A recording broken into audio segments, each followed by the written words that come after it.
Hello and welcome back to Vampire the Masquerade, where we're continuing after meeting back with Kali to go to the Night Courier. Let us hope the intel this Night Courier gives us about Kali's sire is worth the trouble of setting up a meeting. It didn't cause us much trouble, to be honest. Our car ride is silent. Skylar doesn't seem all that fond of conversation, and Kali, for whatever reason, has made the decision to not talk my ear off. To be perfectly candid, it worries me a little. I can see out of the corner of my eye that she's nearly unraveled the fraying edge of her sleeve with her nervous fidgeting, but she doesn't seem to notice. I consider asking if she's alright, but decide against it in the end. She usually has no issues chatting about whatever comes to her mind, so I should just enjoy this brief tranquility. It's just that she seems anxious. And what makes me worry about whatever awaits us on the other side of this ride. As we pull up to the meeting spot, the Night Courier stands out immediately, mostly because she's the only one around. Clad in dark leather and sporting a helmet, she almost disappears into the night alongside her bike. We barely come to halt before Skylar jumps out of the car and approaches the courier in a few strides. She seems eager to talk and even more eager to bolt, so I keep my eye on her, ready to give chase. I assume that Kali is doing the very same thing, but mentioning it shouldn't hurt. She looks like she might make a run for it. Oh, come on, of course she does. Or am I the only one flagged as a flight risk in your book? I try not to smile at her mock outrage.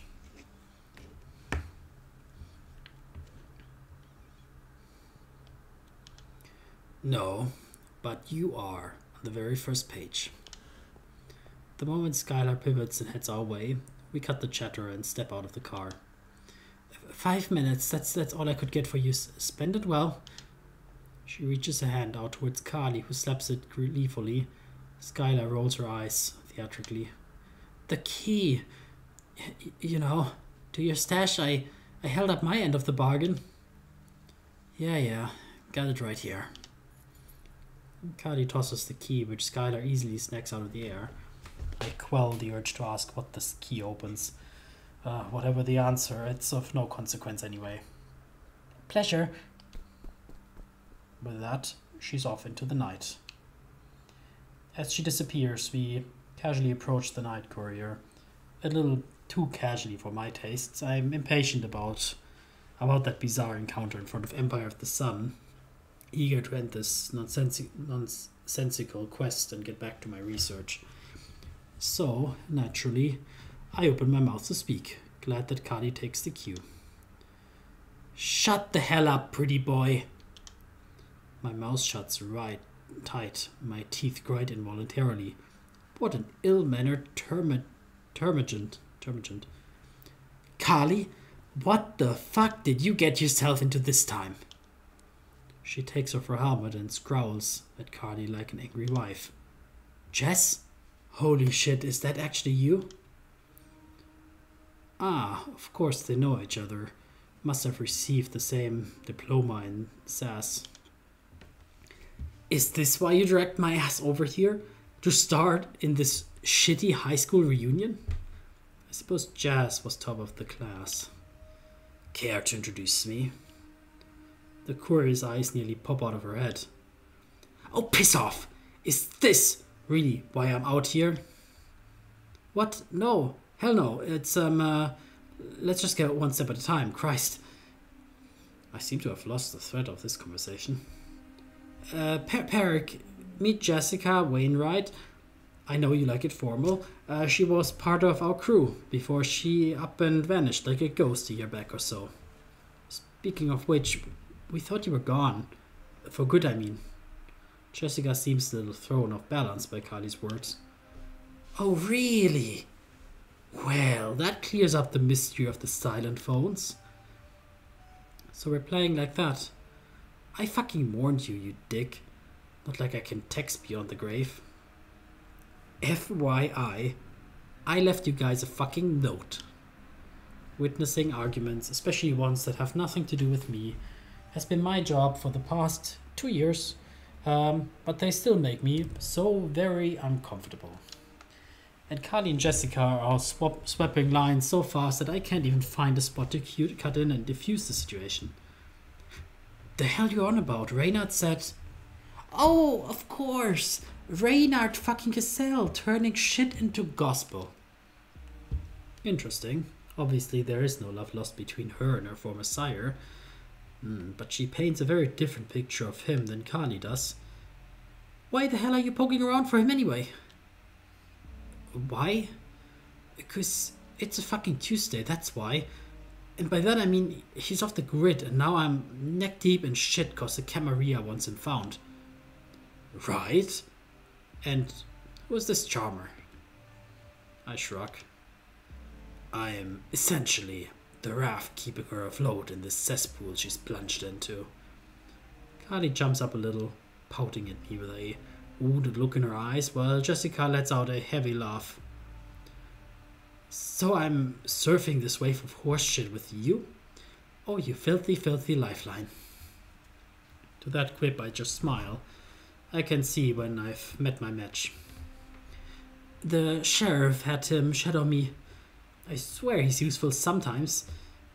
Maybe it's a pretty yet infinitely punchable face that does it. Right.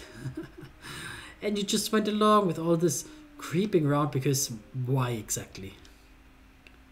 Alright, pop quiz. Option A. I'm in the mood for some company. Option B. I do it or I get my head lopped off by the sheriff. Take a wild guess which one I picked.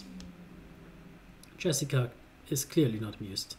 Carly seems to sense that what she's putting down isn't getting picked up because she lowers her voice as if letting Jessica in on a deep, dark secret.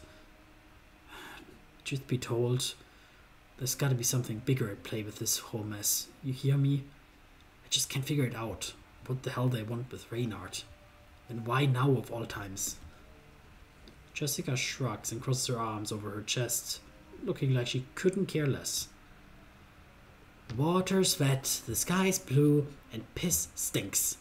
By which I mean, underneath all that charm, Cassell's been a two-faced, lying sack of shit from day one. No wonder the whole ivory tower's on his tail. Carly seems stumped and somehow uncomfortable with the flicker of pity I notice in Jessica's eyes.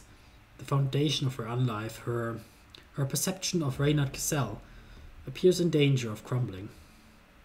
We don't really have time for that.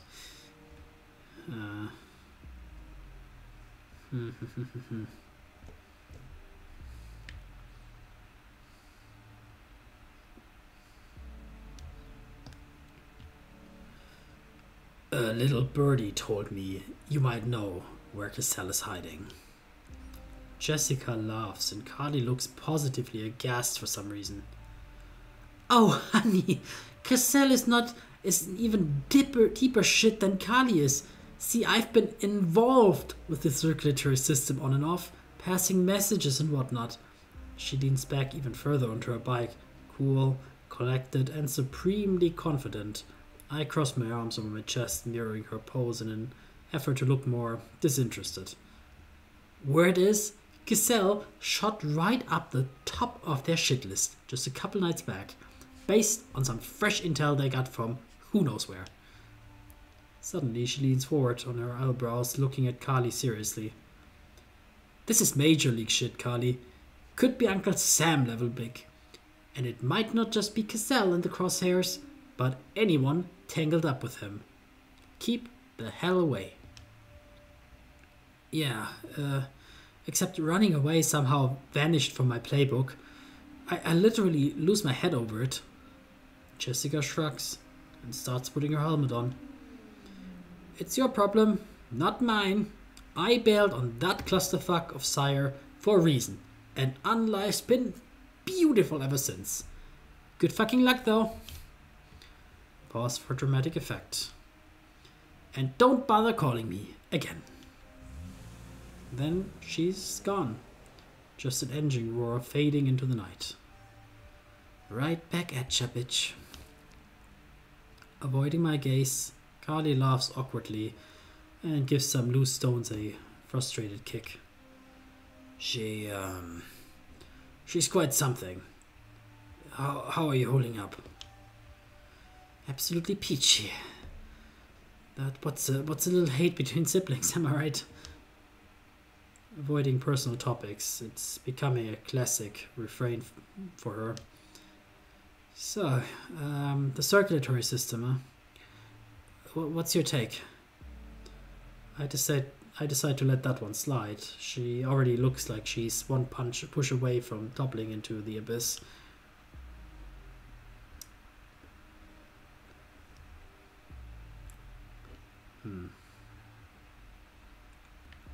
Maybe there's a bigger picture. There seems to be something more at play here. They are dangerous, that's true, but they don't usually go after small fry. Their acute interest in your sire, the intel they've managed to acquire, I must say, the future doesn't look all that bright for Reynard Cassell. Great. And we're still no closer to finding him than we were last night, or whenever. There is also the matter of whether the circulatory system intends to hunt you as well, by virtue of being Reynard's accomplice. Oh please, I'm hardly even a sidekick. I just look at her and she barks out a laugh, rubbing her hands together impishly. Well, seeing as your anarchy didn't really pan out, I guess we're hitting Senseric next. This is bad, but maybe I'll manage to talk her out of what is clearly suicide. It's indeed our backup lead, but only lead. Fine. At the moment, it's our only lead, but I have my reservation about Senseric. Let's unpack this back at my haven. Besides, dawn is nearly up on us. I start walking towards the car, then pause upon noticing Kali hasn't moved. She just tugs at her sleeve, smiling at me almost apologetically. Yeah, funny story, but I can't, literally.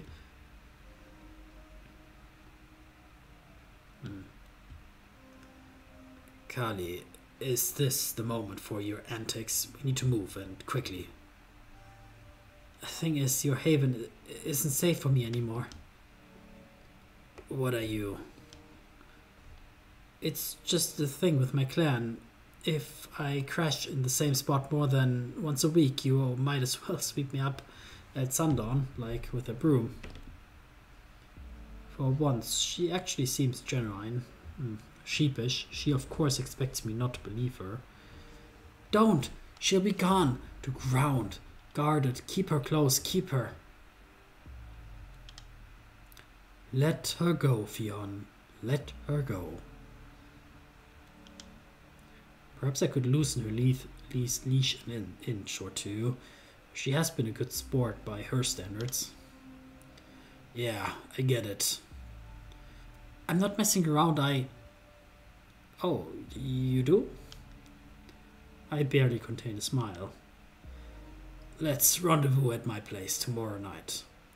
I've got a private eye in mind who might have an idea where to find Senseric. API? You're not talking about D'Angelo, are you? The world is small, it seems. Or D'Angelo's circles are bigger than I thought. Let's tease her. Who else but the self-proclaimed best detective this side of the pond? You've got to be kidding me. The leper's a good guy, but a dead end. I grilled him about Reynard and got zilch. We even implied it was somehow my fault Reynard's vanished off the face of the earth. Well, Cassell's practically a ghost. Senseric, on the other hand, is not exactly hiding. D'Angelo should know a thing or two about him. Fair, but he's a slippery little eel. We might need leverage to get him talking. This time I allow myself a faint smile. Leave that to me. He'll talk. I turn around and climb behind the wheel of my car. Tomorrow, dusk, my haven. Don't let me down. She gives me a playful salute, waving at me like a child dropped off at school. Such a peculiar woman. As for Jessica, her intel is as valuable as it is troubling. The circulatory system and their hit list is no joking matter.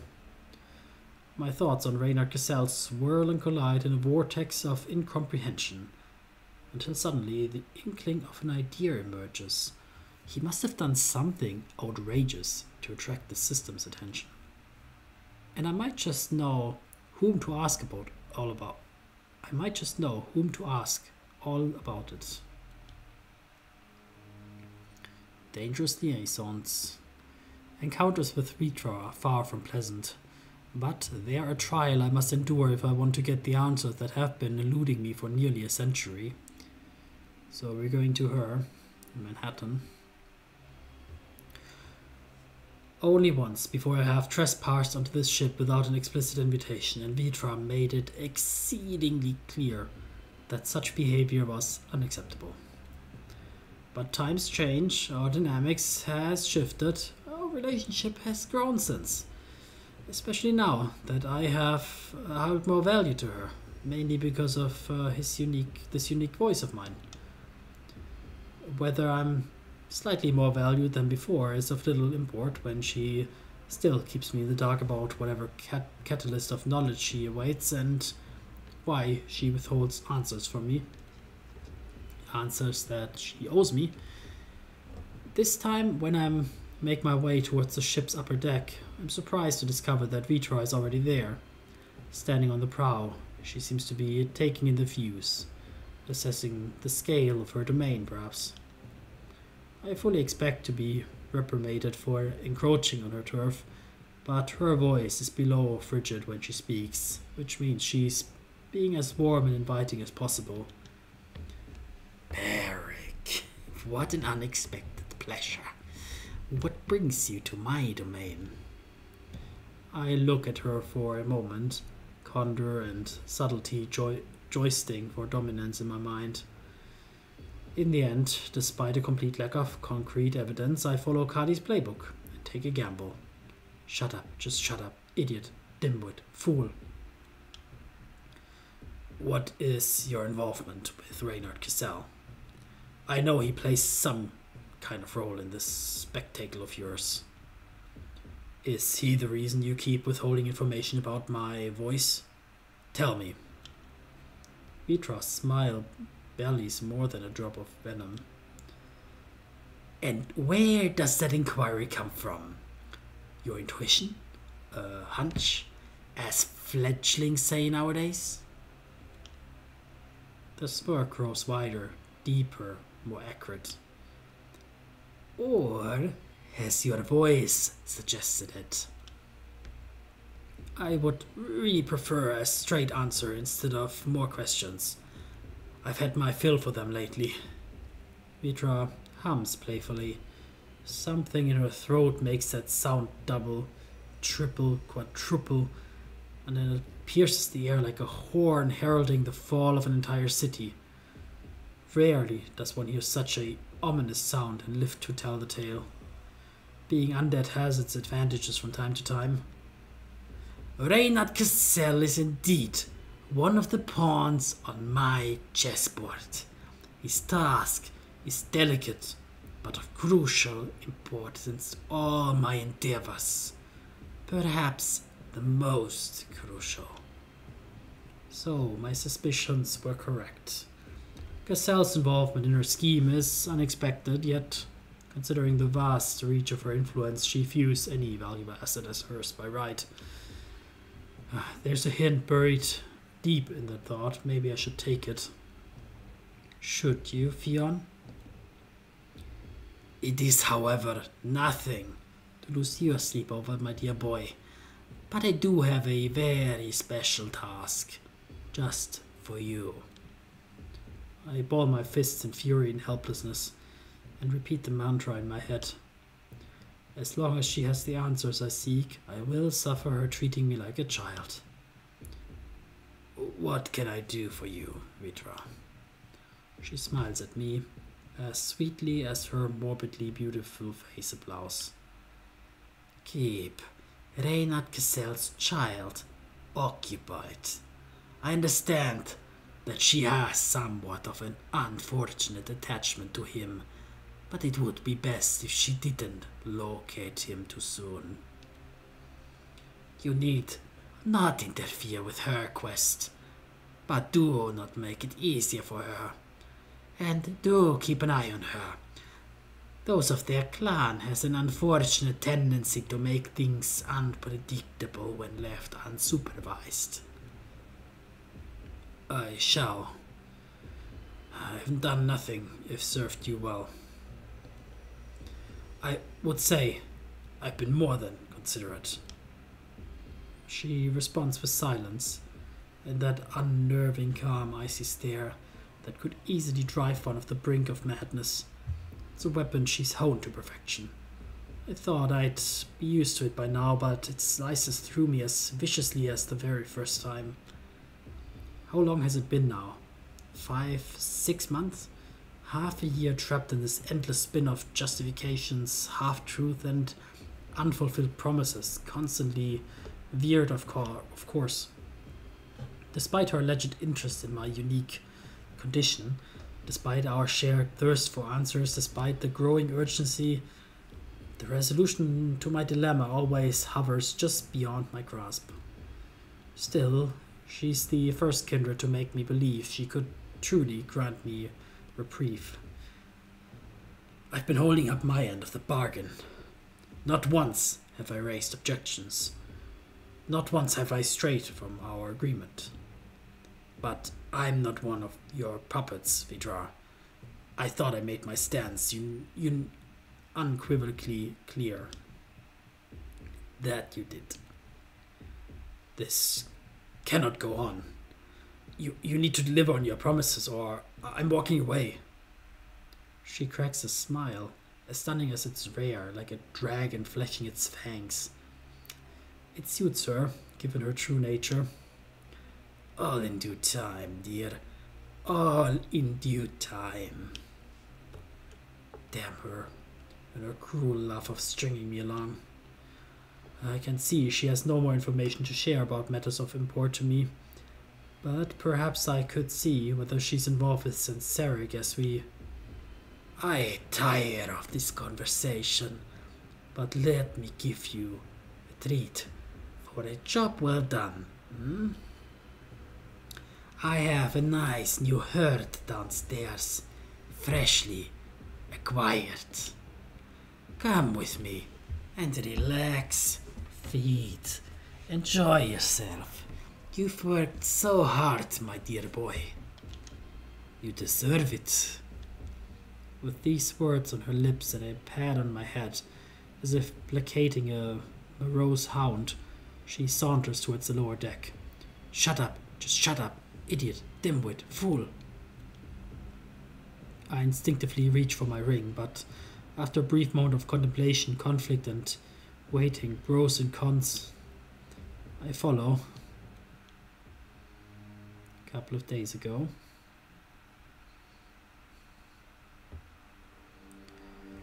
You're fucking with me, right? Hey, don't shoot the messenger. I just figured, you should know. I mean, he's your sire, right? Is that what you guys call it? Technically, yeah, but practically not anymore, thank fuck. I'd spit in the fucking void where God might have been for that blessing. But Jesus, I thought you were only tailing him for his shady-ass deals. Nope, as far as I know, the Ventru board doesn't give a damn about it. Benign stuff like that is just a blip on their radar. But deliberately jeopardizing the system's supply lines, that's is signing your own death warrant. Shit. Why the hell is he aiming for the SAD? What was he thinking going full undead Snowden like that? It doesn't look like he aimed for anything. It just left enough crumbs to pique their interest. You're thinking of tipping him off? Oh sure, right away. Let me give him a call right this instant. What do you think, Nima? Fuck him. It's high time he choked on his own pile of shit. So she knew more than she let on. And she's happy to see him gone. Well, let's see how that turns out for us next episode. See you then. Take care.